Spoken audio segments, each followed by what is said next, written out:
నమస్తే, నేను కప్పర్ ప్రసాదరావు. మీరు చూస్తున్నది అమ్మా న్యూస్. ఏది నిజం కార్యక్రమానికి స్వాగతం. పత్రికల్లో వస్తున్నటువంటి వార్త ఏంటి, వాటి వెనుక దాగున్నటువంటి నిజాలేంటి, వీటిపైన చర్చించేది ఏది నిజం కార్యక్రమం. ఈరోజు ఏది నిజం కార్యక్రమంలో ముందుగా ఆంధ్రజ్యోతి దినపత్రికను చూసుకుందాం. ఆంధ్రజ్యోతి దినపత్రికలో బ్యానర్ ఐటంగా వచ్చినటువంటి, అంటే ఒక యాడ్ వచ్చింది, యాడ్ కింద బ్యానర్ ఐటంగా వచ్చినటువంటి వార్త ఏంటంటే, అందరి ఖర్చు భరిస్తా, 2024 ఎన్నికల్లో దేశవ్యాప్తంగా విపక్ష పార్టీల ఖర్చు నాదే, కేసీఆర్ గారు ప్రకటించారు అని చెప్పి రాజ్దీప్ సర్దేశాయ్ ఈయన ప్రముఖ జర్నలిస్టు, ఈయన కేసీఆర్ కు అత్యంత సన్నిహితుడు కూడా. అంటే ఢిల్లీలో కేసీఆర్ పార్టీ బీఆర్ఎస్ వేళ్ళునుకోవడానికి, ఈయనకు మిగతా రాజకీయ పక్షాల నాయకులందరినీ కలపడానికి కూడా ఒక సంధానకర్తలాగా వ్యవహరించినటువంటి వ్యక్తి రాజ్దీప్ సర్దేశాయ్. ఈయన చేసినటువంటి కామెంట్, ఆయన సొంత యూట్యూబ్ ఛానల్లో చేసినటువంటి కామెంట్స్ పైన ఒక పెద్ద వార్త వచ్చింది. బీఆర్ఎస్ అధినేత కేసీఆర్ బంపర్ ఆఫర్, మోదీ వ్యతిరేక కూటమికి తనను చైర్మన్ గా చేయాలని ప్రతిపాదన, జర్నలిస్ట్ రాజ్దీప్ సర్దేశాయ్ వెల్లడి, సంచలనం సృష్టిస్తున్న వీడియో. దేశంలో ధనిక ప్రాంతీయ పార్టీగా బీఆర్ఎస్ కు గుర్తింపు, ప్రధాని మోదీ ఆశ్చర్యం, కేసీఆర్ కు ఇంత డబ్బు ఎక్కడిదంటూ ఆరా.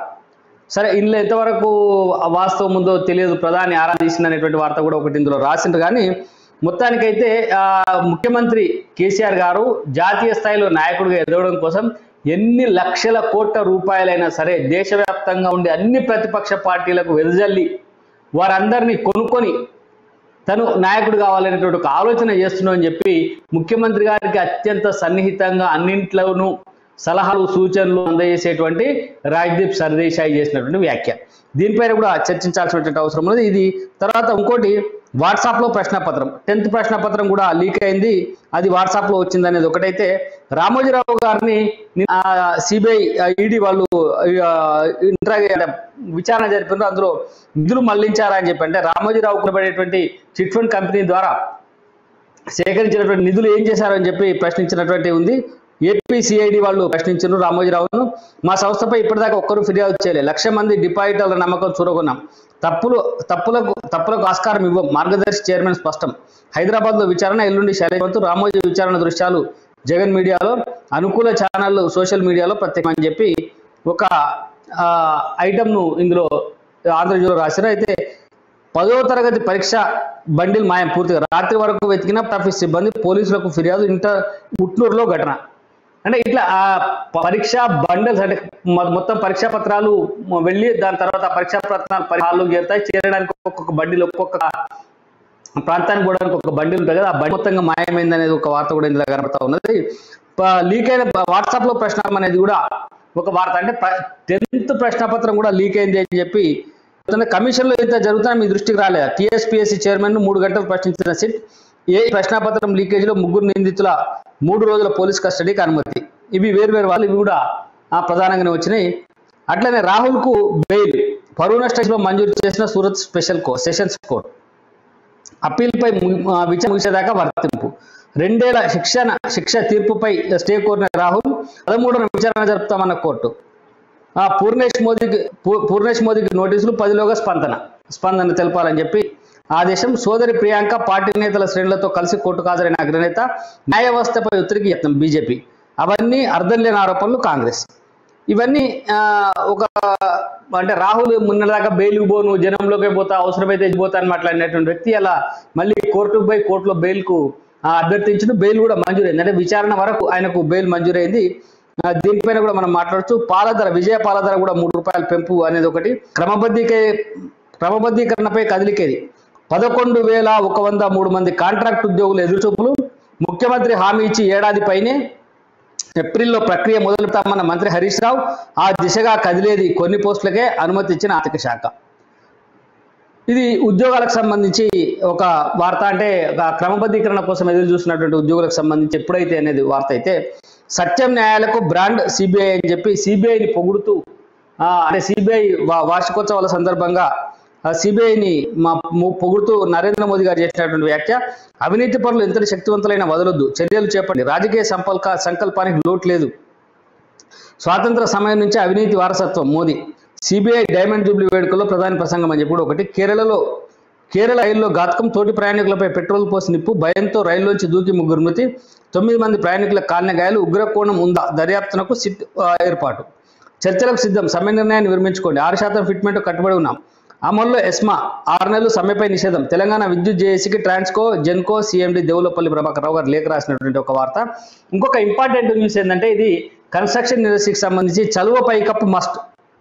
అంటే ఇకపై 600 గజాల ఇండ్లు కట్టుకోవాలనుకుంటే పైన వేసేటువంటి రూఫ్ ఏదైతే ఉందో రూఫ్ ఖచ్చితంగా ఈ చలువ మీటర్కు 300 రూపాయలు కూల్ రూఫ్ తో విద్యుత్ బిల్లులకు కూడా ఆదా అవుతాయి అని చెప్పి కేటీఆర్ ఈ రోజు చెప్పింది. దానికి సంబంధించిన ఇది హైదరాబాద్ లో కూల్ రూఫ్ పాలసీని ఆవిష్కరిస్తున్న మంత్రి కేటీఆర్ ప్రిన్సిపల్ సెక్రటరీ అరుణ్ కుమార్ గారు ఇలా సరే వీటిలో ఇంపార్టెంట్ గా మనం మాట్లాడుకోవాలి ఏంటంటే అందరి ఖర్చులు భరిస్తా అని చెప్పి కేసీఆర్ గారు చేసిన అన్ని అంశం ముందుగా ఉంది.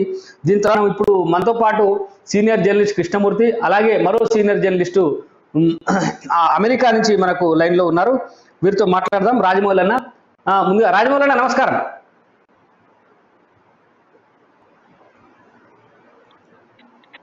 కృష్ణమూర్తి గారు కూడా మనకు అందుబాటులో ఉన్నారు, సీనియర్ జర్నలిస్ట్. కృష్ణమూర్తి గారు నమస్కారం. నమస్తే. రాజమౌళి గారు నమస్కారం. నమస్తే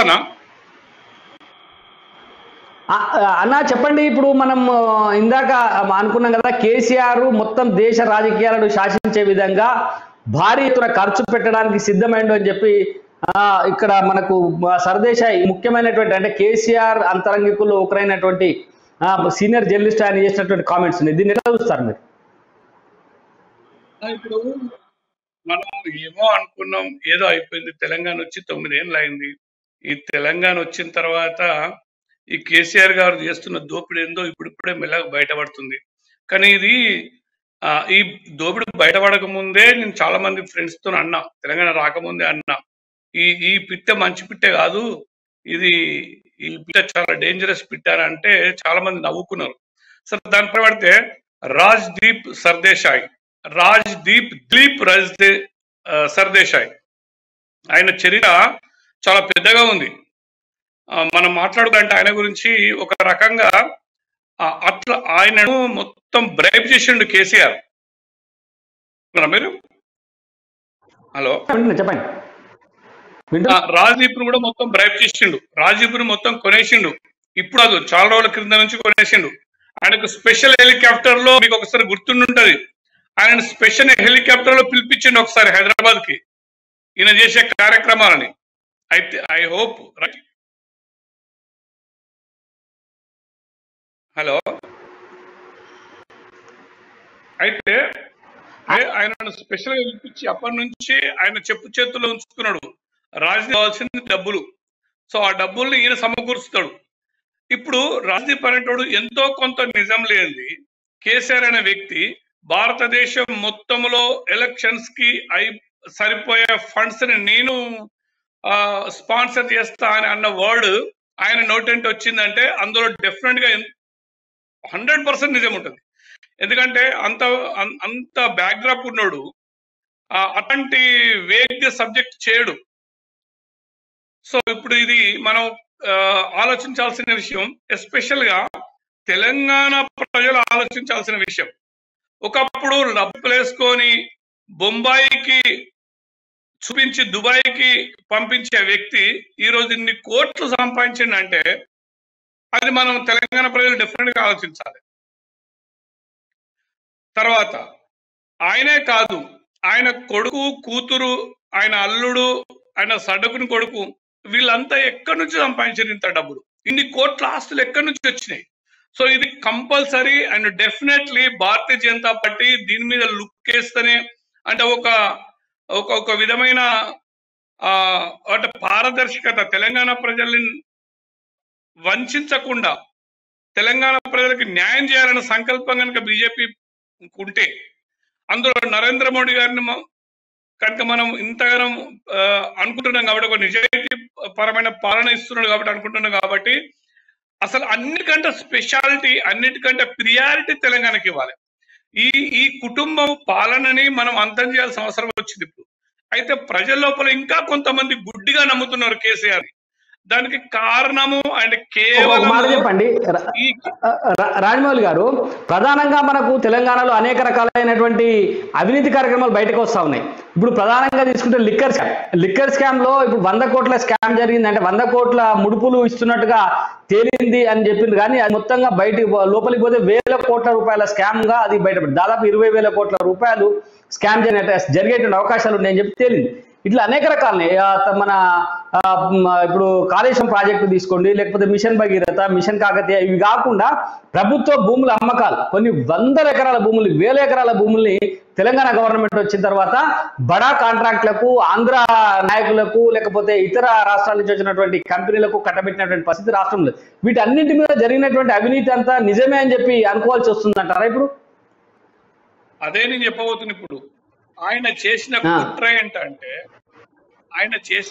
ఏంటంటే తెలంగాణ వచ్చిన తర్వాత ధరణిని తీసుకురావడం, ధరణిని తీసుకొచ్చి మొత్తం భూముల్ని హాంఫర్డ్ చేసి పడేసింది.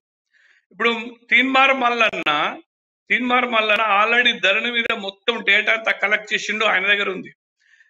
నీకు ఇంకో ఎగ్జాంపుల్ చెప్తా, చిన్న ఎగ్జాంపుల్. నా పక్క ఊరు కరీంనగర్ జిల్లా రసమై బాలకృష్ణ కాన్స్టిట్యున్సీ మానకొండూరులో మొలంగూరు అనే ఒక విలేజ్ లో 27 మంది రైతుల్ని రోడ్డుకిచ్చిన ధరణి 45 years బ్యాక్, 45 సంవత్సరాల క్రితం రెక్కాడితే గాని డొక్కాడని రైతులు ఒక పైసా కూడబెట్టి 4,000 రూపాయల చొప్పున ఎకరం కొన్నారు 45 years బ్యాక్. ఇవాళ అది దాదాపు 40 లక్షలకు ఎకరం పలుకుతున్నదని దాని మీద కన్నడని వాళ్ళ ఆయన దొరాయన వసూలు ఇవాళ వచ్చి వాళ్ళందరూ కేసేసారు. ఇవాళ 27 మంది రోడ్డు మీద ఉన్నారు. వాళ్ళు ఏం చేయాలి? సో ఇది చిన్న ఎగ్జాంపుల్. ఇట్లనే ఈ కేసీఆర్ అనే వ్యక్తి ఏం చేశాడు, ధరణిని తీసుకొచ్చి భూముల్ని మొత్తం లాగేసుకున్నాడు. అదే రసమై బాలకృష్ణ కూడా ఆ కాన్స్టిట్యున్సీ లో నెల జీతగాడు, అంటే టీచర్ ఉద్యోగం చేస్తూ బతికే వ్యక్తి ఇవాళ కోట్ల ఆస్తులు సంపాదించాడు. ఎక్కడి నుంచి వచ్చినాయి వీళ్ళకి? సో ఇవన్నీ ఇప్పుడు బయటపడాలి. తెలంగాణ రాకముందు వీళ్ళ ఆస్తులు ఎంత, తెలంగాణ వచ్చిన తర్వాత వీళ్ళ ఆస్తులు ఎంత, వీళ్ళంతా డ్రామాలు చేస్తున్నారు. ఇప్పుడు సర్టిఫికెట్ అంటున్నారు కదా. మీరు ఒకసారి లైన్ లో ఉండండి. మనకు సీనియర్ జర్నలిస్ట్ కృష్ణమూర్తి కూడా మనతో పాటు ఉన్నారు. కృష్ణమూర్తి కూడా మాట్లాడదాం. కృష్ణమూర్తి గారు చెప్పండి, ఇప్పుడు రాజీవ్ సర్దేశాయ్ చేసినటువంటి కామెంట్స్ ఉన్నాయి, మొత్తం ఖర్చు అంతా నేనే భరిస్తా అని చెప్పి ముఖ్యమంత్రి గారు చెప్పినటువంటి మాట ఒకటి ఉంది. ఇందాక మనం గారితో కూడా మాట్లాడినాం. రాజీవ్ సర్దేశాయ్ అనేట కేసీఆర్ కు చాలా దగ్గర స్నేహితుడు. ఈయన చెప్పినటువంటి మాటల్లో నిజాలు ఉంటాయని చెప్పి స్పష్టంగా అనిపిస్తా ఉంది. మీరెట్లా చూస్తా ఉన్నారు? అయితే ప్రసాద్ గారు, ఒకప్పుడు మిగులు రాష్ట్రం ఇప్పుడు అప్పుల రాష్ట్రంగా మారింది. ఒకప్పుడు అప్పుల పార్టీగా ఉండి చిన్న పార్టీగా ఉన్నటువంటి వ్యక్తి ఇప్పుడు రాజమౌళి గారు చెప్పినట్టుగా కాలికి చెప్పులు సరిగా లేకుండా తిరిగిన వ్యక్తి ఈరోజు ఒక విమానాలు కొని దేశమంతా తిరిగే స్థాయికి వచ్చింది. అంటే రాష్ట్రం ఏమో దివాళా తీసింది, పార్టీ ఏమో పెరిగిపోయింది, నాయకులేమో ధనవంత పేరు కుబేర్లు అయిపోయారు. అంటే దీనికి కరెక్టే. ఆయన గతంలో కూడా చాలా సార్లు చాలా సందర్భాల్లో కేసీఆర్ మీద ఆరోపణలు వచ్చాయి. ఉత్తరప్రదేశ్ ఎన్నికలైతే బ్రీఫ్ కేసు పంపారు, రాజస్థాన్ ఎన్నికలైతే బ్రీఫ్ కేసు పంపారు అని. దీని విషయంలో పార్టీ కానీ నాయకత్వం కానీ ఎవరు కూడా ఎక్కడా స్పందించిన దాఖలాలు లేవు. బీజేపీ ఆరోపణ కానీ బండి సంజయ్ గతంలో చాలా సార్లు ఆరోపించారు, బీజేపీ ఓడించేందుకు కేసీఆర్ పూర్తి చేస్తున్నారు, భార్యతో పూర్తి చేస్తారు, దేశవ్యాప్తంగా ఇక్కడ ఎన్నిక జరిగిన తెలంగాణ నుంచి బ్రీఫ్ కేసులు వెళ్తున్నాయి అని చెప్పేసి అన్నప్పుడు ఇక్కడ జరిగేటువంటిది అంటే మొన్న కాకుండా మీరు చెప్పిన ఒక వాల్యూడ్ పాయింట్ ఉంది. ఏంటంటే ధనిక రాష్ట్రంగా ఉండి మిగులు బడ్జెట్ తో వచ్చినటువంటి తెలంగాణ రాష్ట్రమేమో అప్పుల్లో పోయింది. అప్పులతో ఉన్నటువంటి టీఆర్ఎస్ పార్టీ లేదా ఇప్పుడు బీఆర్ఎస్ పార్టీ ఏమో 1000 కోట్ల మిగుల్లోకి వచ్చింది. ఇది చాలా వాల్యూడ్ పాయింట్. దీనిపైన చర్చిస్తాం. ఇంకొక senior journalist, Indian federation of working journalist all India working committee సభ్యులు కపిల్ భాయ్ రవీందర్ గారు మనతో ఉన్నారు. రవీందర్ గారు చెప్పండి, ఇప్పుడు కృష్ణమూర్తి గారు ఒక కామెంట్ చేశారు, మిగులు బడ్జెట్ లో ఉన్నటువంటి తెలంగాణ రాష్ట్రం ఏమో అప్పులకు పోయింది, అప్పుల్లో ఉన్న బీఆర్ఎస్ పార్టీ ఏమో మిగుల్లోకి వచ్చింది, అంటే చాలా డబ్బులు వెనకేసుకుంది అనేది ఒక కామెంట్. దాని తర్వాత ఇలా రాజీవ్ సర్దేశాయ్ చేసినటువంటి దాంట్లో మొత్తం భారతదేశానికి సంబంధించిన ఖర్చంతా నేనే భరిస్తాను, విపక్ష కూటమికి చైర్మన్ చేయండి అని చెప్పి కేసీఆర్ గారు కామెంట్ చేశారు, లేకపోతే ఇతరులతో మాట్లాడారు అనేటువంటి ఒక కామెంట్ గారు. దీనిపైన ఎట్లా చూస్తారు మీరు? రాజమౌళి గారికి, కృష్ణమూర్తి గారికి, మీకు అందరికీ నమస్కారం అండి. వినపడుతుంది కదా? ఏం ఇష్యూ లేదు కదా?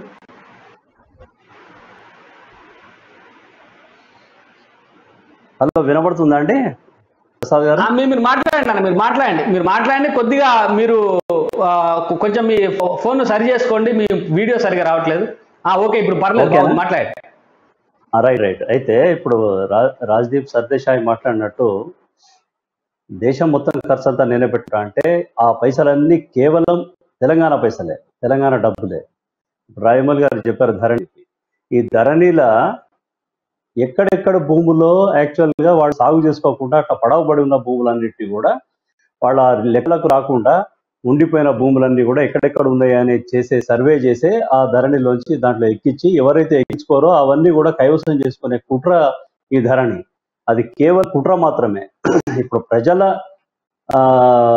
వేలాది లక్షలాది ఎకరాలను ఆయన సొంతంగా కైవసం చేసుకున్నాడు. ఎందుకంటే దానికి అడిగినోడు లేడు. యాక్చువల్గా పట్టేదారులకు కూడా కొంతమందికి రికార్డ్స్ లేకుండా పోయినాయి. రైతులు ఎంతమంది ఆత్మహత్యలు చేసుకుంటున్నారో తెలుసా? ధరణిలో నాది ఎక్కలేదు, నాది 6 ఎకరాలు ఉంటే 4 ఎక్కింది, 3 ఎక్కింది, 3 ఎకరాలు ఎక్కడ పోయినాయి ఏమో మా తెలియదు. హలో, ఈ రైతులు సారీ ఫోన్ వచ్చింది. అయితే రైతులు మనం పేపర్లో చూస్తున్నాం, ఆత్మహత్య చేసుకున్నారు. నేను చచ్చిపోతా అని చెప్పి ఎంఆర్ఓ ఆఫీసుల ముందు, ఆర్డీఓ ఆఫీసుల ముందర పెట్రోల్ క్యాన్స్ పట్టుకొని చచ్చిపోతాను ఆత్మహత్య ప్రయత్నం చేసిన వాళ్ళు ఎంతో మంది ఉన్నారు. వీళ్ళందరి హలో రవీంద్ర గారు, వీటన్నింటి ద్వారా కేసీఆర్ గారు డబ్బులు సమకూర్చుకున్నారు అని చెప్పగలరా మీరు అంటున్నా? అదే చెప్పబోతున్నా. ఇప్పుడు డబ్బులు సమకూర్చుకోకపోతే వీళ్ళకి పైసలు ఎక్కడండి? ఇప్పుడు 1000 కోట్ల రూపాయలు పార్టీకి నిద్దానంటే ఆ 1000 కోట్ల రూపాయలు అనేది చాలా చిన్న అమౌంట్. లక్షల కోట్ల రూపాయలు ఇవాళ మీరు కేసీఆర్ దగ్గర ఉన్నాయి. మీరు అచానక్ ఎవరైనా కనుక దాడి చేస్తే ఫామ్ హౌస్ మీద డెఫినెట్ గా పైసలు దొరుకుతాయి. వీళ్ళు ఎక్కడెక్కడ పైసలు ఉన్నాయి, ఇంత ఫారిన్ కంట్రీస్ కి వీళ్ళు ఇన్వెస్ట్మెంట్ కోసం పంపిస్తున్నారు, ఇవన్నీ కూడా బయటికి వెళ్తాయి. బుర్జు ఖలీఫాలకు ఎక్కడి నుంచి పైసలు వస్తున్నాయి, ఎన్ని వేల కోట్లు లక్షల కోట్లు విదేశాలకు తరలించిండ్రు, హవాలా పైసలు ఏంటి, ఎక్కడెక్కడి నుంచి వస్తున్నాయి, మొత్తం కూడా బయటకు వస్తాయి. వీళ్ళందరినీ కూడా బయటికి తేలే. ఇప్పుడు మన లీడర్లు అన్నట్టు పొలిటికల్ లీడర్లు జైలుకు పోతారంటే పక్కా జైలుకు పోతారు. ఇప్పుడు దేశం మొత్తం ఖర్చు నేనే భరిస్తా అంటే ఎంత కాన్ఫిడెన్స్ ఉంటే అనాలి, ఎన్ని లక్షల కోట్ల రూపాయల డబ్బులు ఉంటే అనాలి. ఈ విధంగా డబ్బులు సంపాదించి వాస్తవంగా ధరణి ఒకటి. ఇంకో విషయం ఏంటంటే భూముల రేట్లు ఎట్లా పెరిగినాయండి? 33 జిల్లాలు చేసిండు. అంటే ఒకప్పుడు వరంగల్ జిల్లా ఉండేది. ఎగ్జాంపుల్ చెప్తున్నా, ఏటూరు నాగారం మంగపేట దాకా పోవాలంటే ఒక కలెక్టర్ టూర్ కొట్టాలంటే 3 రోజులు టూర్కి పోయేది. ఇక ఒక కలెక్టర్ ఒక ఎస్పీ తన పొద్దున పోతే మధ్యాహ్నం కల్లా వాపసు వచ్చేస్తారు. అంతే పరిధి అది. అంటే ఒక 33 జిల్లాలలో వినండి సార్, 33 జిల్లాలలో ఒక జిల్లా హెడ్ క్వార్టర్ మీరు తీసుకుంటే 15 నుంచి 20 కిలోమీటర్ల రేడియస్ లో మొత్తం అగ్రికల్చర్ ల్యాండ్ మొత్తం ఏమైంది? వ్యవసాయ రియల్ ఎస్టేట్ ప్లాట్స్ అయిపోయినాయి, వ్యవసాయం తగ్గిపోతుంది. రవీంద్ర గారు, ఇవన్నీ కూడా రేట్లు పెరిగింది. మీరు లైన్ లో ఉండండి. ఇంకొక ఇంపార్టెంట్ ఐటమ్ ఒకటి మనం ఈనాడులో చూద్దాం. ఈనాడు చూసి అయితే కార్పొరేట్ ఇష్టారాజ్యం అంటే కార్పొరేట్ వ్యాపారం అంటే విద్యా వ్యాపారం చాలా జోరుగా జరుగుతుంది, ఉన్నట్టుగా ఫీజులు పెంచేస్తున్నారు అని చెప్పి ఆత్మహత్యలు జరిగినప్పుడే హడావిడి, దాని తర్వాత ప్రభుత్వం పట్టించుకుంటలేదు అనేది ఒకటి. ఐక్యపోయి ప్రధాన ప్రతిపక్ష పార్టీల మనోగతం దేశంలో కులగన చేపట్టాల్సిందనే డిమాండ్ డిఎంకే సదస్సుకు కాంగ్రెస్ భారత్ సహా పలువురు హాజరైన వార్త వచ్చింది. తర్వాత వాట్సాప్ లో 10 ప్రశ్నపత్రం లీకు, వీటన్నిటితో పాటు రాహుల్కు బెయిల్, ఇవి చాలా ఇంపార్టెంట్ ఐటమ్ గా మనం చెప్పుకోవచ్చు. కూల్ రూఫ్ ఏర్పాటు అని చెప్పి భవిష్యత్ తరాల కోసం కూల్ రూఫ్ అని చెప్పి 600 గజాలపై విస్తీర్ణంలో నిర్మాణాలన్నింటికి కూల్ రూఫ్ తప్పనిసరిని ఈనాడులో వచ్చింది. అట్లే మనం ఈ వెలుగు ఒకసారి చూద్దాం. విధిన పత్రికను చూసినట్టయితే ఇప్పుడు కూల్ రూఫ్ అనేది ఒకటి ప్రధానంగా డిస్కషన్కి వస్తుంది. అంటే 600 గజాల పైన ఖచ్చితంగా కూల్ రూఫ్ ఉండాలి, ఎందుకంటే ఎండలు పెరుగుతా ఉన్నాయి, దానివల్ల విద్యుత్ కూడా ఆదా అవుతుందని ప్రభుత్వం చెప్తా ఉన్నది. ఇప్పుడు మనం వెలుగు దినపత్రికను చూసినట్టయితే పరీక్ష మొదలైన 7 నిమిషాలకే వాట్సాప్ లో 10th పేపర్ అని చెప్పి ఒక వార్త. అదే అంటే 10th పేపర్ లీకేజీకి సంబంధించి టీఎస్పీఎస్పీ ఎగ్జామ్ పై నో క్లారిటీ, సిట్ నివేదిక వచ్చేదాకా అయోమయమే, ఆందోళన నిరుద్యోగులు అని చెప్పి ఈ టీఎస్పీఎస్సీకి సంబంధించిన ఈ పేపర్ లీక్ వ్యవహారం జరుగుతూ ఉంది కదా, దీనికి సంబంధించినటువంటి వార్త కూడా ఒకటి ప్రధానంగా వచ్చింది. రాహుల్కు ఊరట, నిజానికి న్యాయానికి సిబిఐ బ్రాండ్ లాంటిది అని చెప్పి మోదీ గారు చేసినటువంటి కామెంట్ ఒకటి, సిబిఐ స్వర్ణోత్సవాల సందర్భంగా మోదీ గారు చేసినటువంటి ప్రసంగం ఒకటి ఉంది. తగ్గిన 651 మందుల ధరలు, ఇది ఈ ఒక్క పేపర్ అని ఉంది, మిగతా పేపర్లలో ఎక్కడ కనబడలేదు. నిన్న పెరిగినాయి మందుల ధరలు అని చెప్పి చాలా బ్రహ్మాండంగా అన్ని పేపర్లు రాసినాయి, కానీ 651 మందుల ధరలు తగ్గినాయి అని చెప్పి ఒక వార్త వచ్చింది. అది మన దీంట్లో వెలుగులో ఉంది. సిట్ ముందుకు జనార్దన్ రెడ్డి, టీఎస్పీఎస్సీ చైర్మన్ 3 గంటల పాటు ప్రశ్నల వర్షం, కాన్ఫిడెన్షియల్ సెక్షన్ గురించి వివరాల సేకరణ, నోటిఫికేషన్ నుంచి రిజల్ట్స్ వరకు ప్రాసెస్ పై ఆరా, స్టేట్మెంట్ రికార్డ్ చేసిన 4 సభ్యుల టీం అని చెప్పి ఒకటి. తర్వాత ఇంకొక ఇంట్రెస్టింగ్ ఐటమ్ ఏంటంటే 2 సెకండ్లకు కుక్క కాటు, అరగంటకు మరణం అని చెప్పి, కుక్క కాటు పైన దేశంలో ఏటా 2 కోట్ల మందిని కరుస్తున్నాయని చెప్పి ఐసీఎంఆర్ రిపోర్ట్లో వెల్లడి. రేబీస్ సోకి 18,000 నుంచి 20,000 మంది చనిపోతా ఉన్నారు. దేశంలో 1.5 కోటి పైనే స్ట్రీట్ డాగ్స్, స్టెరిలైజేషన్, దత్తత ప్రోత్సహించాలని చెప్పి ఐసీఎంఆర్ సూచన చేసిందని చెప్పి ఒక వార్త కూడా ఉంది. అన్ని పేపర్లలో కూడా ఉంది, ఇందులో కూడా ఉంది. తర్వాత స్కూల్లో కరెంట్ షాక్, విద్యార్థిని మృతి. వికారాబాద్ జిల్లా మంచన్పల్లిలో విషాదం, బాత్రూంలో అడ్డదిడ్డంగా విద్యుత్ తీగలు, అవి తగిలి అక్కడికక్కడే కుప్పకూలిన 9 ఏళ్ల చిన్నారి, న్యాయం చేయాలంటూ స్థానికుల ధర్నా. ఇది వెలుగులో ఉన్నటువంటి వార్తలు. మనం ఒకసారి వీటన్నిటికీ భిన్నంగా ఉండేటువంటి పత్రిక నమస్తే తెలంగాణను కూడా చూసి దాని తర్వాత వీటన్నిటిపైన మనము చర్చకు పోదాం.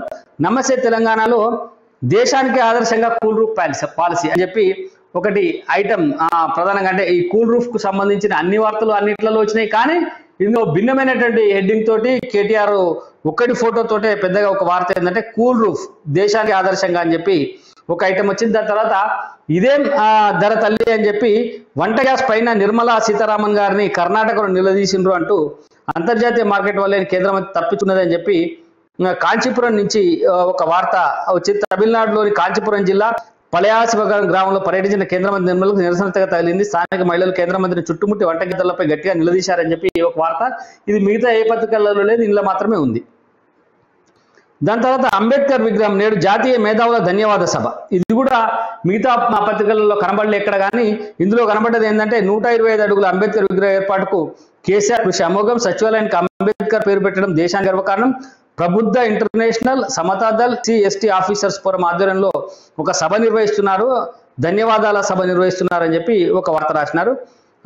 తర్వాత ప్రవేశ పరీక్షలకు మాక్ టెస్టులు, జూన్ వరకు వడగాల్పులు, విధుల్లో మరణిస్తే 1 కోటి పరిహారం, ఫారెస్ట్ అధికారులు ఎవరైనా విధుల్లో మరణిస్తే వాళ్ళ 1 కోటి రూపాయల పరిహారం ఇవ్వాలనేటువంటి ఒక పాలసీ కూడా అని చెప్పి రాసింది. దాల్చిన చెక్కలు క్యాన్సర్ నిరోధకాలు, ఎలుకలపై ఎన్ఐఎన్ పరిశోధనలో వెల్లడి. సరే, ఈ వార్తలు ఏమున్నా అన్ని టీపీఎస్సీ చైర్మన్ ప్రశ్నించిన సిట్, ఇది ఒక వార్త కూడా కింద చేసినారు. 10th పరీక్షలు యథాతథం, షెడ్యూల్ ప్రకారం 10 వరకు పరీక్షలు, విద్యార్థుల ఆందోళన వద్దు, ప్రశ్నపత్రాన్ని బయట పంపిన ఘటనలో 4 ఉద్యోగులపై సస్పెన్షన్ వేటు, బాధ్యులపై కఠిన చర్యలు తీసుకోవాలని జిల్లా కలెక్టర్ నారాయణ రెడ్డికి ఆదేశాలు, పాఠశాల విద్యాశాఖ డైరెక్టర్ సిగి దేవసేన వెల్లడి. ఈ వార్తల్ని మనం గమనిస్తుంటే ఏంటంటే కంటి వెలుగు ఎట్ 98 లక్షలు, నేడో రేపో 1 కోటి మార్కు దాటనున్న స్క్రీనింగ్, మొత్తం రీడింగ్ గ్లాసెస్ పంపిణీ 15,88,566 రీడింగ్ గ్లాసులు పంపిణీ చేసిందట.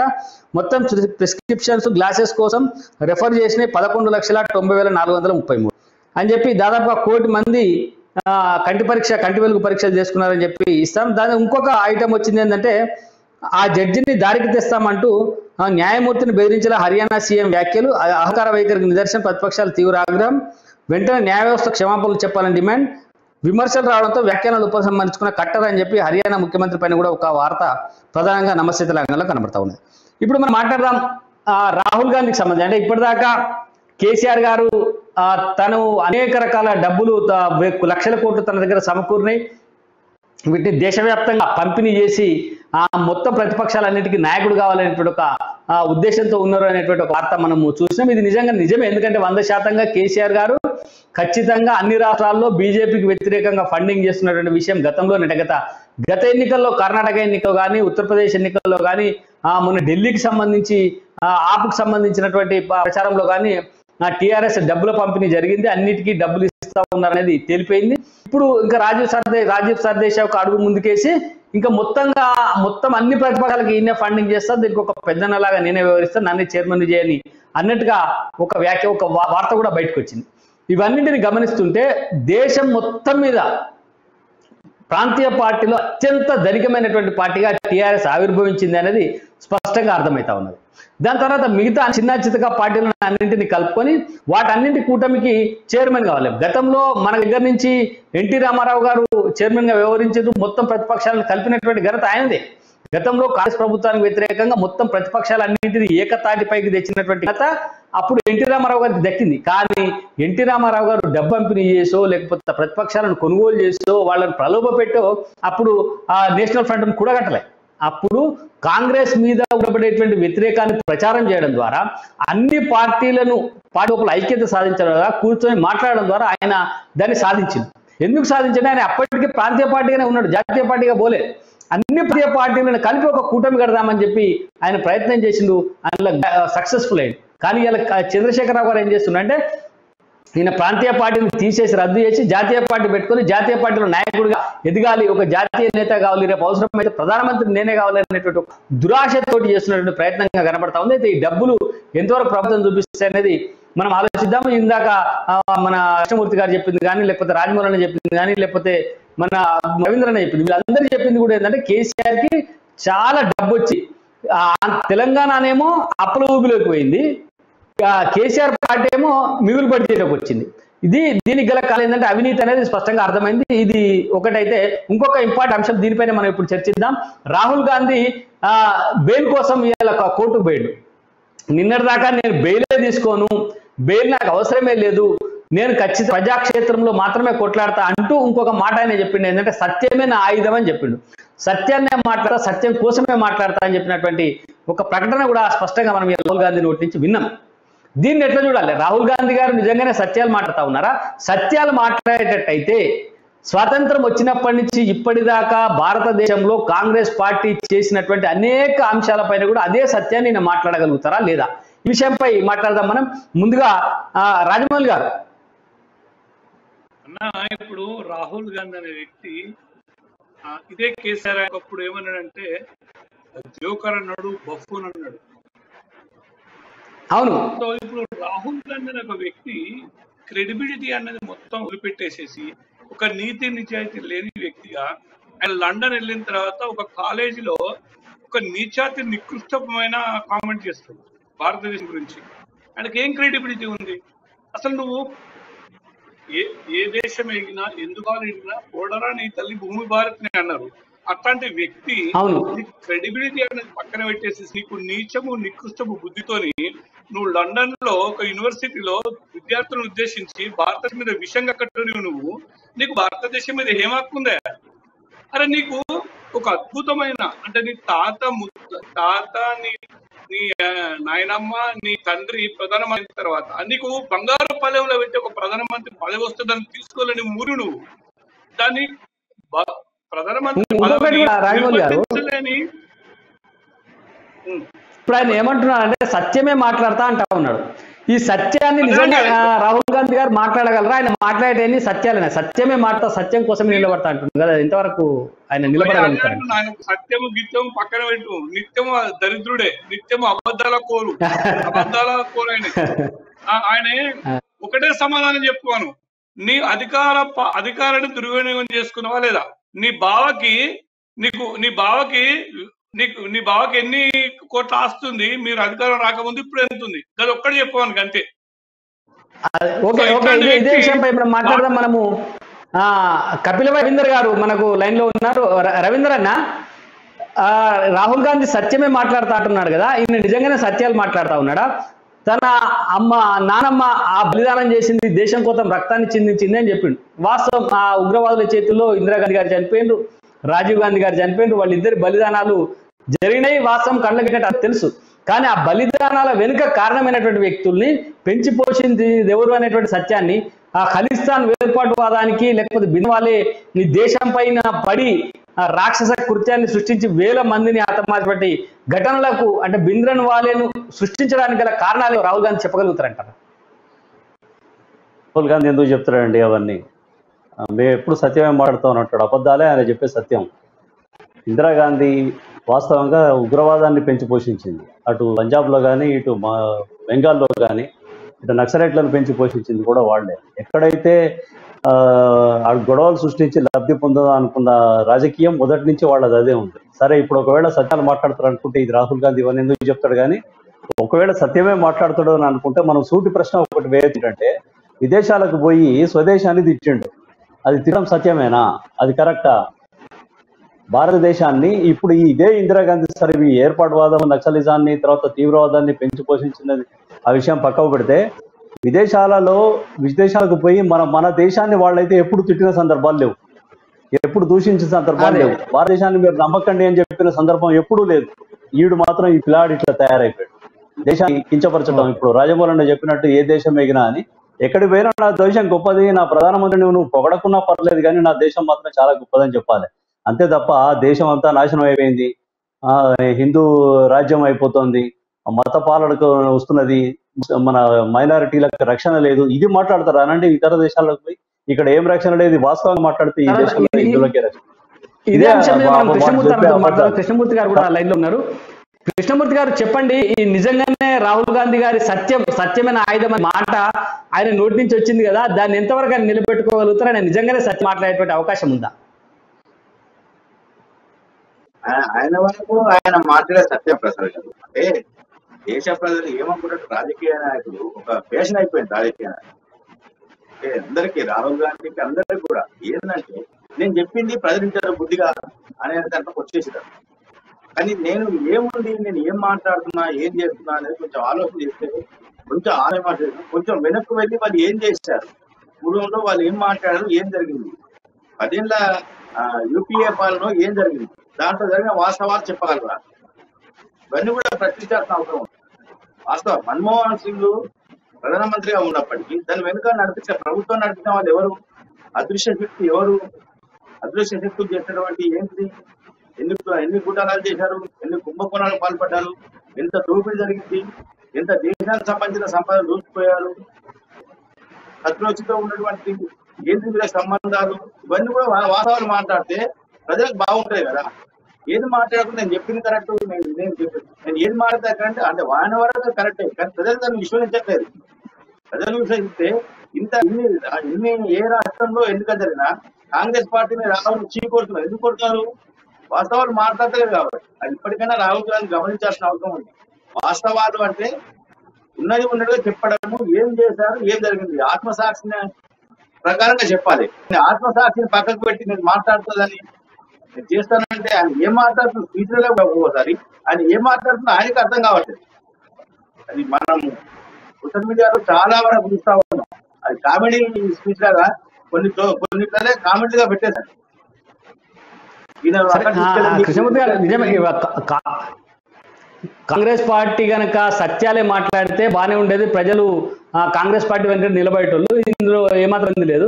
కానీ అన్ని అసత్యాలే మాట్లాడుతూ సత్యమైన ఆయుధం అని చెప్పి మన రాజీవ్ గాంధీ హత్య విషయంలో కానీ, లేకపోతే ఇందిరాగాంధీ హత్య విషయంలో కానీ అనేక అంశాలు చెప్తారు. కానీ వాటి వెనుక దాగున్నటువంటి కారణాలను కూడా రాహుల్ గాంధీ ఎక్కడ చెప్పడం లేదు. కేవలం ఉగ్రవాదానికి బలైనటువంటి విషయాన్ని చెప్తా ఉన్నారు, కానీ ఉగ్రవాదాన్ని పెంచి పోషించింది ఎవరు అనేటువంటి సత్యాన్ని ప్రజలకు చెప్పాల్సిన అవసరం ఉంది అనేటువంటిది మనకు అర్థమవుతుంది. ఈ మొత్తం ఈ డిబేట్ లో స్వల్ప విరామం తీసుకున్నాం. విరామం తర్వాత మళ్ళీ మనం ఇది రాజకీయ చర్చను కొనసాగిద్దాం. Welcome back. మనం ఇదే చర్చిస్తా ఉన్నాం, సత్యం ఏంది, సత్యం ఏ రకంగా ప్రజల్లోకి వెళ్తా ఉంది, దాన్ని రాహుల్ గాంధీ గారు నిజంగానే సత్యాన్ని మాట్లాడతారా?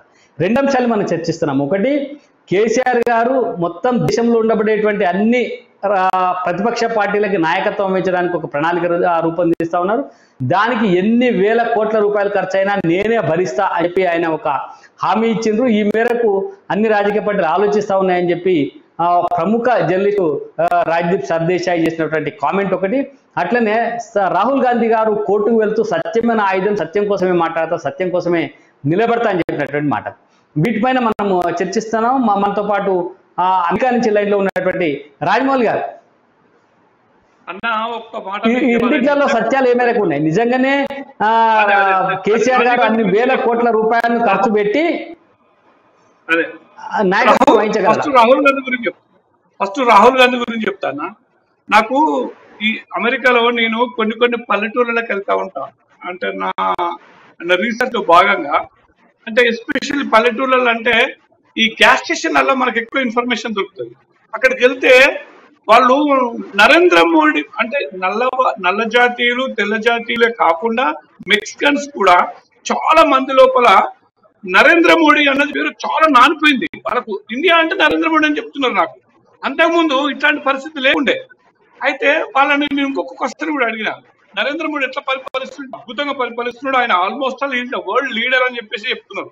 దాంతో పాటు నాకు ఇక నాకున్న నాలెడ్జ్ ప్రకారం నేను గోపుతా ఉంటా. అరే ఈ మధ్యలో ఒక ఆయన మా దగ్గర ఒక ఆయన ఉన్నాడు భయ్, ఆయన ప్రతిపక్ష నాయకుడు రాహుల్ గాంధీ అని చెప్పేసానంటే, అరే మాకెందుకు తెలియదు, ఆయన తెలుసు, ఆయన బాగా లండన్ బేస్డ్, ఆయన చాలా దసరా బుల్లోడు లెక్కుంటాడు కదా అని అంటున్నారు అన్నట్టు. నాకు నవ్వొస్తుంది. అంటే మీకెట్లా తెలుసు ఆయన గురించి, వాళ్ళ మదర్ ఇటాలియన్, వాళ్ళ ఫాదర్ ఇండియన్ అని చెప్పేసి ఆయన చెప్తున్నాను. సో నేను చెప్పొచ్చేది ఏంటంటే, రాహుల్ గాంధీ అనే వ్యక్తిని ఒక జోకర్ గా అమెరికాలో కూడా ఆయన జోకర్ గానే మొత్తం తెలిసిపోయింది. So he's the joker in the world, especial America అంటే almost all half of the world. So ఇంతకంటే ఎక్కువ ఆయనకు బిరుదు నేను ఇవ్వలేను. అండ్ రెండో పాయింట్ చెప్పాల్సింది ఏంటంటే, ఇక కేసీఆర్ గురించి. ఇక కేసీఆర్ గురించి మనం చెప్పాల్సిన అవసరం లేదు. ఇక్కడ కేసీఆర్ గురించి ఇండియన్స్ ఏమనుకుంటున్నారని నేను చెప్పి ముగిస్తా. కేసీఆర్ అనే వ్యక్తి తెలంగాణ రాకముందు ఎట్లా ఉన్నాడు, తెలంగాణ వచ్చిన తర్వాత ఏం సంపాదించిండు, వాళ్ళ కొడుకు అమెరికాలో ఏం చేసిండు, వాళ్ళ కూతురు అమెరికాలో ఏం చేసింది. ఇవాళ కేసీఆర్ తెలంగాణను సర్వం దోసుకొని దుబాయ్ లో పెట్టుబడి ఎట్లా పెట్టిండు, మలేషియాలో పెట్టుబడి ఎట్లా పెట్టిండు, సింగపూర్ ఎట్లా పెట్టుబడి పెట్టిండు, అమెరికాలో ఎట్లా పెట్టుబడి పెడుతున్నాడు. ఇవన్నీ బట్టబయలుగా కావాల్సిన అవసరం ఉంది.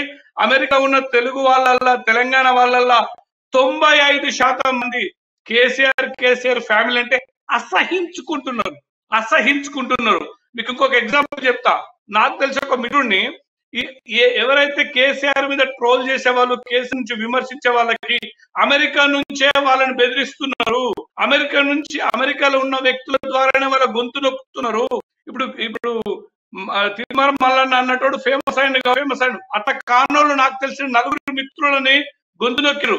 వాళ్ళ డెత్ పెనాల్టీ వచ్చింది వాళ్ళకి. అంటే ఐ మీన్ వాళ్ళకి ఒక డెత్ ఆల్మోస్ట్ గన్ పాయింట్ బెదిరించారు. ఇంత దుర్మార్గం రాజమౌళి గారు, వీళ్ళు సత్యం మాట్లాడతాము అని చెప్పుకుంటూనే సత్యం మాట్లాడే వాళ్ళ గొంతుల మీద కాళ్ళు పెడతా ఉన్నారు, వాళ్ళని ఉక్కుతో అంచేస్తా ఉన్నారని స్పష్టం. దీనిపైన మాట్లాడదాం. మనకు కపిల్ భాయ్ రవీంద్ర గారు చెప్పండి. ఇప్పుడు రాజమౌళి చెప్తా ఉన్నారు ఏంటంటే, సత్యం మాట్లాడే వాళ్ళ గొంతు పైన అటు కాంగ్రెస్ పార్టీ కానీ లేకపోతే ఇటు బీఆర్ఎస్ పార్టీ కానీ కాళ్ళు పెట్టి నొక్కుతుంది, గొంతులు నొక్కుతుంది అని చెప్తా ఉన్నారు. మీరు ఎట్లా ఏమనుకుంటున్నారు దీనిపైన? చూస్తూనే ఉన్నాం కదండి, మొత్తం రాష్ట్ర వ్యాప్తంగా అణచివేతలు, ప్రతిపక్షాల మీద హౌస్ అరెస్టులు. తెలంగాణ రాకముందు ఏ విధంగా ఉండేదో తెలంగాణ వచ్చినాక కూడా అదే విధంగా తయారైంది. ఎవరు రైతుల్ని తొక్కి పెడుతున్నారు, విద్యార్థుల్ని, నిరుద్యోగుల్ని ఎవరు ఆందోళన చేస్తే వాళ్ళని తొక్కిపట్టడం అనేది మీకు తెలిసిన విషయమేనే. అసలు ఇందిరా పార్క్నే తీసేసిన ఘనుడైన అన్ని అసత్యాలు ప్రచారం చేసుకుంటూ ఆయన ఒక పెద్ద జాదుగర్, ప్రజలు ఇంకా నా మాట నమ్ముతారు అని చెప్పి మొదటి నుంచి ఇప్పటివరకు కూడా అదే మాటలు చెప్పుకుంటూ అట్లే నడిపిస్తున్నాడు. ఈ పత్రికల్ని కూడా ఇప్పుడు మనం సరే మనం ఇప్పుడు మాట్లాడచ్చో మాట్లాడకూడదో నాకు తెలియదు, కానీ దాదాపు ఒక 80% ఆఫ్ ది మీడియాను కొనిపారేశాడు. ప్రధాన పత్రికలను, ప్రధాన ఛానళ్లను. దాంట్లో మొత్తం అబద్ధపు వార్తలే ప్రసారం అవుతూ ఉంటాయి. ఇప్పుడు చిన్నది ఏంటంటే, కొన్నడా బెదిరిస్తున్నాడా? ఇప్పుడు కొన్నడు అనే మాట ఒకటైతే, బెదిరించడం అన్ని పత్రికలు వాస్తవాలు రాస్తుంటే వాళ్ళకి యాడ్స్ ఇవ్వకుండా లేకపోతే అనేక రకాలుగా ఇబ్బందులు కలిగించడం గతంలో మనం చూసినాం కదా. టీవీ నేను, ఎన్టీవీ లాంటి కొన్ని ఛానల్స్ దాదాపు కొన్ని నెలల పాటు రాష్ట్రంలో రాకుండా అడ్డుకున్నటువంటి పరిస్థితి. అట్లనే బహిరంగంగా ఏ రిపోర్టర్ మాట్లాడినా లేకపోతే ఏ ఛానల్ ప్రతినిధి మాట్లాడినా కూడా మీ సంగతి ఏందో చూస్తామని చెప్పి మొన్న అనేక ఛానళ్లను బ్యాన్ చేస్తామని చెప్పి, లేకపోతే 10 కిలోమీటర్ల లోతున బొంద పెడతామని చెప్పి, ఇట్లాంటి అనేక రకమైనటువంటి బెదిరింపు మాటలు కూడా మాట్లాడినటువంటి పరిస్థితి ఉంది. దీనిపైన మనం మాట్లాడదాం. ఇప్పుడు మనతో పాటు కృష్ణమూర్తి లైన్ లో ఉన్న. కృష్ణమూర్తి గారు చెప్పండి. ఇప్పుడు మన రవీంద్ర గారు చేసినటువంటి కామెంట్ ఉంది ఏంటంటే, పత్రికల్ని కొనుగోలు చేయడమో లేకపోతే బెదిరించడం, ఏదో రకంగా సత్యాన్ని బయటకు రాకుండా చూస్తున్నారు అనేటువంటి కామెంట్ ఉంది. దీనిపైన మీ అభిప్రాయం ఏంటి? అంటే ఫస్ట్ పత్రికలను మభ్య పెడుతున్నారు, తర్వాత కావాల్సినటువంటి వనరులను సమకూరుస్తున్నారు. రెండోది అంటే, ఒకప్పుడు ప్రసాద్ గారు ఒకప్పుడు ఎట్లా ఉండే, వార్తలు ముద్రించిన తర్వాత పత్రికను అమ్ముకునేవారు. ఇప్పుడు వార్తలను అమ్ముకున్న తర్వాత పత్రికలను పంచుతున్నారు. ఇది మనం గ్రహించాల్సిన జర్నలిస్టులు అయినా కానీ మనం చెప్పుకోవాల్సిన పరిస్థితి వచ్చింది. అప్పుడు పత్రికల్లో ఏమొస్తుంది, వచ్చింది కరెక్ట్ అది ఉండే. ఇప్పుడు ఏం లేదు. ఈ పత్రిక ఏం రాసింది వీళ్ళది, ఆ పత్రిక ఏం రాసింది వాళ్ళది, ఈ పత్రిక వాళ్ళది అనేది దాంట్లోనే వెళ్తున్నారు. కానీ అసలు ఏమిటి వాస్తవం ఏంటిది అని తెలుసుకోలేకపోతున్నారు ప్రజలు. కారణం ఏంటంటే, ఎవరికి ఇష్టం ఉంది, మీకు ఇష్టం ఉంది, మాకు ఇష్టం ఉంది, మేము రాసుకుంటూ పోతే ఎవరికి వాళ్ళని వెళ్తా ఉన్నాం కాబట్టి పత్రికలలో వచ్చేది చాలా వరకు కూడా వాస్తవాలు కాదు. ముందుగా కొంత సమాచారం వస్తుంది. ఒకరిద్దరు పత్రికలను మేనేజ్ చేసి ప్రత్యేకంగా ప్రభుత్వంలో పార్టీలో పెట్టుకున్నారు కాబట్టి వాళ్ళు సాయంత్రం కాగానే కృష్ణమూర్తి గారు మీ దాని మీద రవీందర్ గారు స్పందిస్తా ఉన్నారు. రవీందర్ చెప్పండి. ప్రసాద్ గారు, ఇప్పుడు మీరు అన్నారు పత్రికలను కొనటం అంటే ఏంటంటే పైసలు ఇస్తే చాలండి. వాళ్ళ గొంతు కూడా నొక్కి నువ్వు అబద్ధాలు మేము చెప్పిందే ప్రసారం చేయాలి, వాస్తవాలను నువ్వు ప్రసారం చేయకూడదు అని చెప్పి హెచ్చరిక ఒకటి. ఇంకో విషయం ఏంటంటే ఇప్పుడు వాస్తవాలను రాసే వెలుగు వీసీలను బ్యాన్ చేస్తానని ఓపెన్ గా ముచ్చటం మీకు తెలిసిందే. తర్వాత ఇంకోటి మీరు విశ్లేషణ చదువుకున్న నమస్తే తెలంగాణ డిఫరెంట్ గా భిన్నంగా ఏమొచ్చింది అనేది మీరు చూపించారు ఇందాక. దాంట్లో రైతుల ఆత్మహత్యలు ఒక్కటి కనపడదు, నిరుద్యోగుల ఆత్మహత్యలు కనపడవు విన్నారా.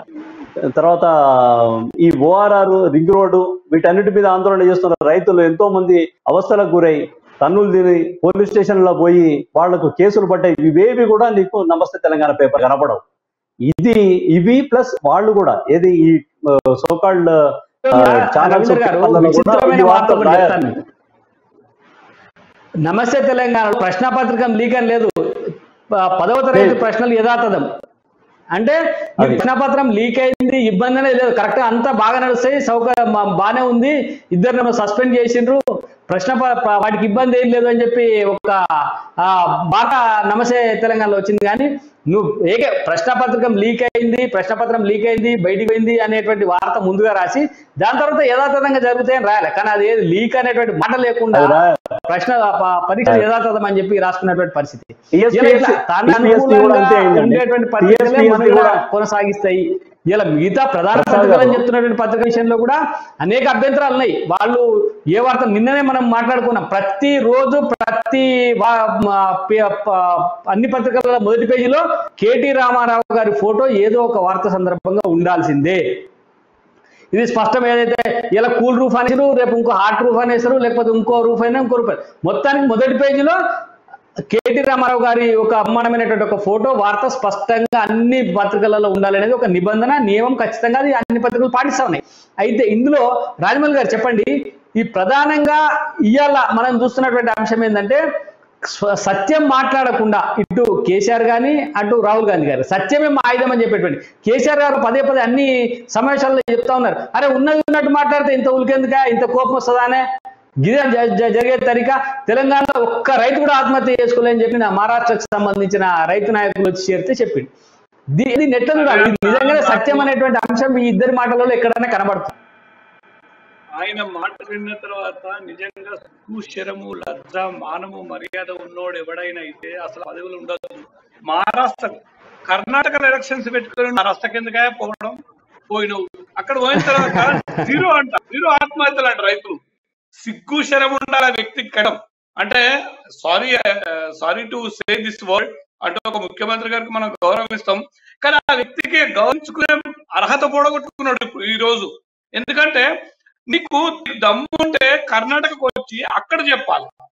కర్ణాటక వల్ల ఈ కళ్యాణ కర్ణాటక అని ఉన్నది, హైదరాబాద్ కర్ణాటక ఉన్నది, అక్కడికి వెళ్ళి ఆ ప్రజలను ఉద్దేశించి మీరు మా నుంచి విడిపోయారు, మీరు పాపం మీరు మా దాంట్లో ఒక భాగము, మిమ్మల్ని ఇప్పుడు మేము బాగా చూసుకోవాల్సిన అవసరం ఉంది అని చెప్పేసి వాళ్ళని కన్విన్స్ చేసేసి వాళ్ళని ఎంకరేజ్ చేసేసి ఆ తెలుగు ప్రజలకు భరోసా ఇవ్వాల్సిన ఈ బీరాస నాయకుడు బోరాస నాయకుడు ఇవాళ మహారాష్ట్రకు పోయి అక్కడ డ్రామాలు చేస్తున్నాడు, రైతుల ఆత్మహత్యలు లేవు. అరే నా ఊళ్ళో 27 మంది రైతులు ఇప్పుడు రోడ్డు మీద ఉన్నారాయా? కృష్ణమూర్తి గారు స్పందిస్తారు. ఒకసారి కృష్ణమూర్తి గారి దగ్గర, కృష్ణమూర్తి గారు చెప్పండి, రాజమౌళి గారు మాట్లాడిన మాటలపైన ఆమె స్పందన. రైతుల ఆత్మహత్యలే కాదు, కేసీఆర్ గారు గతంలో మొదటి దఫా ఔరంగాబాద్ అనుకుంటారు ఆయన బహిరంగ సభ పెట్టినాక మీడియాతో మాట్లాడినప్పుడు మీడియా వాళ్ళు అడిగారు, తెలంగాణ విమోచన దినోత్సవాన్ని మా ఇక్కడ జరుపుతా ఉన్నారు, మీరు ఎందుకు అధికారంగా జరపట్లేదు అని. వాళ్ళను బెదిరిస్తూ ఏమన్నారు కేసీఆర్ గారు, మేము జరుపుతున్నాం, నీకేం తెలుసా నీకు, మేము జరుపుతున్నాం, చూసినాను వచ్చి అంటే. ఇక్కడ మీడియా మాట్లాడితే ప్రశ్నించొద్దు, నీకేమైనా తెలుసా, నాకన్నా పెద్దోనా అంటే దబాయించాలి. మిగతా వాళ్ళు మాట్లాడితే అబద్ధాలను కూడా దబాయించి అంటే అబద్ధాలను నిజం చెప్పాలి, వాస్తవం ఎలా చెప్పాలి, వాస్తవంగా ఎలా చిత్రీకరించవచ్చు అనే కళ వాళ్ళకి బాగా ఉన్నది. అబద్ధాలని చెప్పాడు. రాష్ట్రంలో ఏం జరుగుతుందో వాళ్ళు పట్టించుకోరు, కానీ పొరుగు రాష్ట్రంలో ఉన్నది. నిన్నటిన మంత్రి కేటీఆర్ లేఖ రాశారు, ఏమని, విశాఖ ఉక్కు తెరవండి, విశాఖ ఉక్కును అమ్మొద్దని. విశాఖ ఉక్కు విషయంలో కేంద్ర ప్రభుత్వం గతంలో తీసుకున్న నిర్ణయాన్ని పక్కకు పెట్టామని చెప్పేసిన దాన్ని మళ్ళీ తోడి ఇక నిజాం షుగర్ ఫ్యాక్టరీ ఏం చేస్తాడు ఎప్పుడైనా దాని గురించి మాట్లాడదు. అడిగితే అరెస్ట్ చేస్తాడు, ధర్నా అంటే హౌస్ అరెస్ట్ అంటాడు, లేదంటే నిర్బంధం చేస్తాడు, అక్రమ కేసులు పెడతాడు, ఇవి పెట్టిస్తారు. కానీ చేయరు. అంటే వీళ్ళు ఎట్లా అంటే అబద్ధానికి బ్రాండ్ అంబాసిడర్ గా మారిపోతున్నారు. చెప్పిన దాని మీదనే కపిల్ భాయ్ రవీంద్ర గారు కూడా స్పందిస్తారు. అంటే ఈ రెండు పార్టీలు, అటు కాంగ్రెస్ పార్టీ రాహుల్ గాంధీ కానీ, ఇటు కేసీఆర్ బీఆర్ఎస్ పార్టీ అధినేత కేసీఆర్ గాని, ఈ ఇద్దరు సత్యం ఏం మేరకు మాట్లాడుతున్న దాని మీద డిస్కస్ చేస్తాం. ఇందాక చెప్పినారు ఇక్కడ మన నిజాం షుగర్ ఫ్యాక్టరీ తెరవరు, మిగతా ఫ్యాక్టరీల గురించి మాట్లాడుతారు అని చెప్పి. కపిల్ భాయ్ రవీంద్ర గారు మీరు ఎట్లా స్పందిస్తారు దీనిపైన? సార్ చాలా బాగుంది, కృష్ణమూర్తి గారు చాలా మంచిగా చెప్పారు. అంటే అసలు విషయం ఏంటంటే, ఇప్పుడు ఇంతకు ముందు మీరు టాపిక్ ని మళ్ళొకసారి నేను రిపీట్ చేస్తా. ఏంటంటే రైతుల ఆత్మహత్యలు, ఒక్క రైతు కూడా ఆత్మహత్య చేసుకోలేదని చెప్పారు కదా, జీరో ఆత్మహత్యలు అని చెప్పి పక్క రాష్ట్రాలకు పోయి చెప్తున్నాడు. ఇక్కడ సార్ నేను ఆదిలాబాద్ నిర్మల్ జిల్లా మొత్తం కూడా నేను సర్వే చేసిన. నేను వాస్తవంగా బండి సంజయ్ గారి పాదయాత్ర లోపల స్థానిక సమస్యల సేకరణ కమిటీకి నేను కన్వీనర్. ఈ కమిటీలో నేను మొత్తం తిరుగుకుంటూ ప్రతి ఊర్లో ఉన్న కామన్ పీపుల్ని కలిసి వాళ్ళ దగ్గర నుంచి నేను సర్వే చేసి, వాళ్ళ అంటే అక్కడ ఎవరు ఇంపార్టెంట్ పర్సన్స్ కాదు, కామన్ పీపుల్ని కలిసి వాళ్ళ దగ్గర నుంచి వివరాలన్నీ సేకరించి నేను ఇచ్చేదన్నట్టు. దాంట్లో రైతుల ఆత్మహత్యలు 10 ఊర్లు తిరిగితే 3-4 ఊర్లలో రైతుల ఆత్మహత్యలు ఉండే. మీకు ఒక విషయం చెప్తా. బామిని అనే ఒక ఊరుంది, విలేజ్, అది నర్సాపూర్ మండలం, నిర్మల్ జిల్లా. ఆ ఒక్క గ్రామంలో, బామిని అనే ఒక్క గ్రామంలో, దాని మీద నేను ఒక ఆర్టికల్ కూడా రాసిన. ఆ బామిని అనే ఒక్క గ్రామంలో గత 8 ఆత్మహత్య చేసుకొని చచ్చిపోయినారు.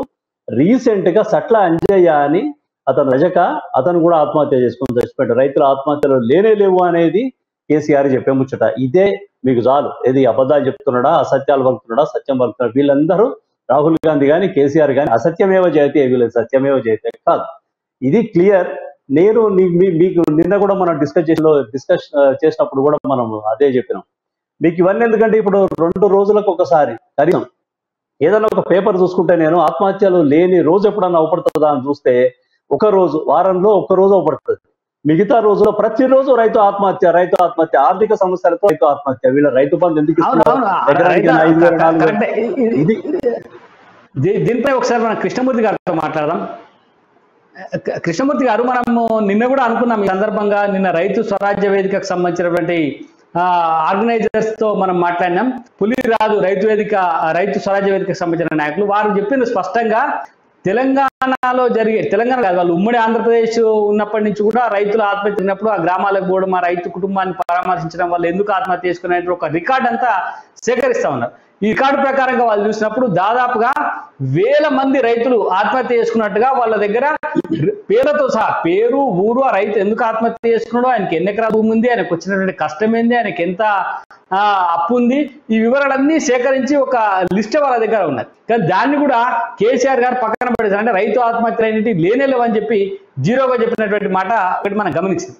ఎందుకు చెప్తా ఉన్నాడు ఇట్లాంటి మాటలన్నీ అంటే, రాబోయేటువంటి రోజుల్లో ఈయన దేశానికి నాయకుడిగా కావాలి అనేటువంటి ఒక ఉబ్బలాట పడతా ఉన్నాడు. కాబట్టి దేశవ్యాప్తంగా నాయకత్వాన్ని పెంపొందించుకునేటువంటి కార్యక్రమంలో భాగంగా నా రాష్ట్రం బాగుంది, నేను ఇలా చాలా గొప్పగా చేసిన అనేటువంటి ఒక పనిని, ఒక అంశాన్ని బయట జనాలకు తెలియజేయాలి. ఎందుకంటే ఇవాళ మహారాష్ట్ర నుంచి రైతు నాయకులు వచ్చిండ్రు, ఏం చేసిండు, ఆయన హైదరాబాద్కి వచ్చిండ్రు, మన ప్రగతి భవన్లో ముఖ్యమంత్రి గారిని కలిసిండ్రు, వాళ్ళకి మంచిగా దావత్ ఏర్పాట్లు అన్ని చేయి, దాని తర్వాత వాళ్ళ నుంచి చక్కగా ఇక్కడి నుంచి ఏసీ బస్సులలో లేకపోతే ముఖ్యమైనటువంటి వాహనాలలో తీసుకొని మల్లన్న సాగర్కి తీసుకుపోయినారు. మల్లన్న సాగర్ కట్ట మీద ఉండబెట్టి నీళ్ళని చూపించారు. ఆ నుంచి సిద్దిపేటకు రంగనాయక తీసుకుపోయినారు.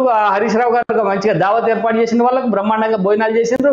అక్కడ ఉండబెట్టి అంతా చూసినారు. ఇక్కడ చాలా పచ్చగా ఉన్నది, చాలా బ్రహ్మాండంగా ఉన్నదని చెప్పి వాళ్ళందరికీ విషయాలు చెప్పిండ్రు. కానీ నిజంగా అదే రైతాంగం కనుక అక్కడి నుంచి వచ్చినటువంటి నాయకులకు ఇక్కడ రైతులు పడుతున్నటువంటి ఇబ్బందులు ఏమర్థమైతే ఏం కావు. కాబట్టి ఇప్పుడు వాళ్ళు అక్కడ పోయేస్తారంటే తెలంగాణ బాగుంది, చాలా బ్రహ్మాండంగా ఉంది, ఎక్కడ చూసినా నీళ్ళే కనబడుతున్నాయి అని చెప్పేటువంటి పరిస్థితి ఉంటది. కాబట్టి ఇలా ఈ రకంగా మిగతా అందరినీ తెలంగాణలో జరిగే వాస్తవ పరిస్థితులు తెలుసుకోకంటే ముందే అబద్ధాన్ని ప్రచారం చేసి ఇక్కడ ఒక మంచి జరుగుతున్నాయి అనేటువంటి విషయాన్ని చెప్పడం కోసం ఆయన చేస్తున్న ప్రయత్నంగా కనబడతా ఉంది మనకు. చూద్దాం దీనిపైన కృష్ణమూర్తి ఆ సీనియర్ జర్నలిస్ట్ వారు ఏమంటారో చూద్దాం.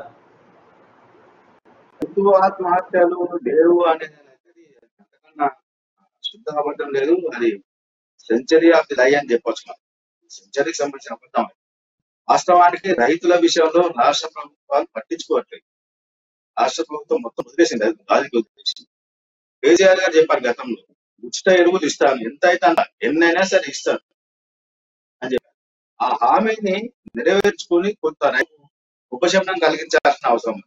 మరో విషయం ఏంటంటే, రైతు ఆత్మహత్యల విషయంలో రాష్ట్ర ప్రభుత్వం కొంత నివారణ చర్యలు చేపట్టాల్సిన అవసరం.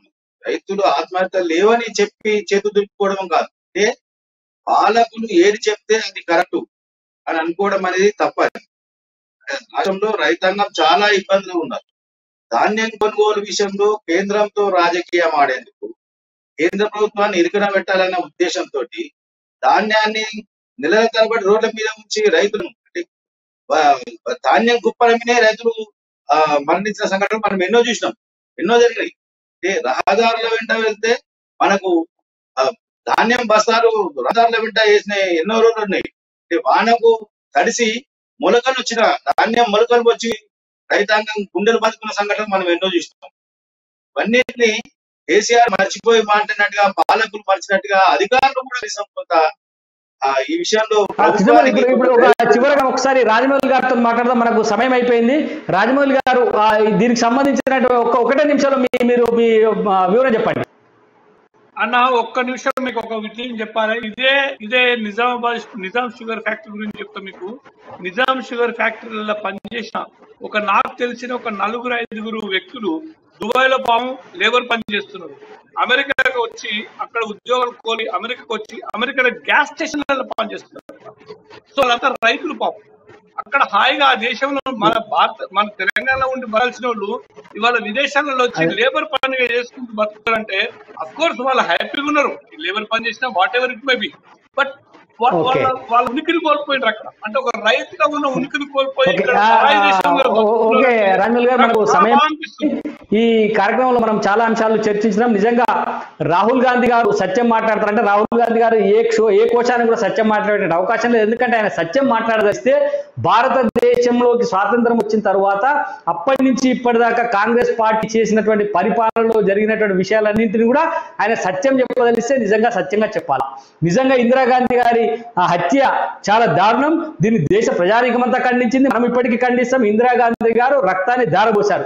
కానీ ఆ రక్తం ధారపోయడానికి వెనుక జరిగినటువంటి కారణాలేంటి? బింద్రేన్ వాళ్ళని పెంచి పోషించి ఒక ఉగ్రవాదిగా ఓపెన్ అంటే బూమ్రాంగ్ అయినటువంటి ఆయుధంగా ఎలా కాగలిగింది అనేటువంటి విషయాలపైన ఆయన సత్యం మాట్లాడతారా? మన రాజీవ్ గాంధీ గారి హత్య ఎందుకు జరిగింది, దానికి సంబంధించి ఇక్కడ ప్రేరేపించబడినటువంటి శక్తులు ఏవి, ఎందుకని చెప్పి ఇక్కడ వేర్పాటువాద ఉద్యమం వచ్చింది, దానికి సంబంధించినటువంటి సత్యాలైనా మాట్లాడగలుగుతారా? నిజంగానే సత్యం ఆయన మాట్లాడగలిగితే ఈ సత్యాలన్నింటినీ ఆయన మాట్లాడాల్సినటువంటి అవసరం ఉన్నదనేది ఒకటి. రెండోది, కేసీఆర్ గారు కూడా అనేక రకాలైనటువంటి సత్యాలు మాట్లాడుతూ ఉన్నారు. తెలంగాణలో ఆత్మహత్యలు లేవంటా ఉన్నారు, తెలంగాణ బ్రహ్మాండంగా అభివృద్ధి జరిగింది అంటున్నారు, తెలంగాణ రైతాంగ మార్గంగా చాలా ముందుకు ఉన్నారు, దేశ ప్రజలందరికంటే తెలంగాణలో రైతులు ఆర్థికంగా ఉన్నారు అనేటువంటి విషయాలు కూడా చెప్తా ఉన్నారు. మరి ఇవన్నీ జరిగితే ఎందుకని చెప్పి ఆత్మహత్యలు జరుగుతున్నటువంటి విషయంలో ఆయన క్లారిటీ ఇవ్వాలి. అందులో కూడా ఈయన సత్యం మాట్లాడలేదు. రెండోది ఏంటంటే, నేను దేశంలో ఎక్కడ ఎన్నికలు జరిగినా పోటీ చేస్తానటువంటి కేసీఆర్ కర్ణాటకలో ఎన్నికలు జరుగుతూ ఉంటే మరి తెలంగాణకు సంబంధించి అంటే గత హైదరాబాద్ రాష్ట్రంలో భాగమైనటువంటి అనేక ప్రాంతాలలో తెలుగువారు నివసించేటువంటి ప్రాంతాల్లోకి ఏమో వెళ్ళట్లేదు. కానీ మహారాష్ట్రలో ఎన్నికల్లో పోటీ చేస్తామని చెప్పి మహారాష్ట్రలో పెద్ద ఎత్తున ప్రయత్నాలు చేస్తా ఉన్నారు. దీని వెనుక దాగినటువంటి సత్యాలను కూడా చెప్పాలనేది మన ప్రజల నుంచి వస్తున్నటువంటి డిమాండ్. కానీ వీళ్ళెవరు సత్యాలను మాట్లాడడం లేదు, అసత్యాలను సత్యాలు ప్రజల ముందు ఉంచడానికి చేస్తున్నటువంటి ప్రయత్నం అనేది స్పష్టంగా మనం అర్థమైతే ఉంది. ఏది నిజం కార్యక్రమంలో ఈరోజు జరిగినటువంటి చర్చ ఇది. ఈ చర్చలో పాల్గొన్నటువంటి కృష్ణమూర్తి గారికి, రాజమౌళి గారికి, అలాగే కపిల్ భాయ్ రవీందర్ గారికి అందరికీ ధన్యవాదాలు. ఇది ఈరోజు కార్యక్రమం. మళ్ళీ రేపటి ఏది నిజం కార్యక్రమం కలుద్దాం. నమస్తే.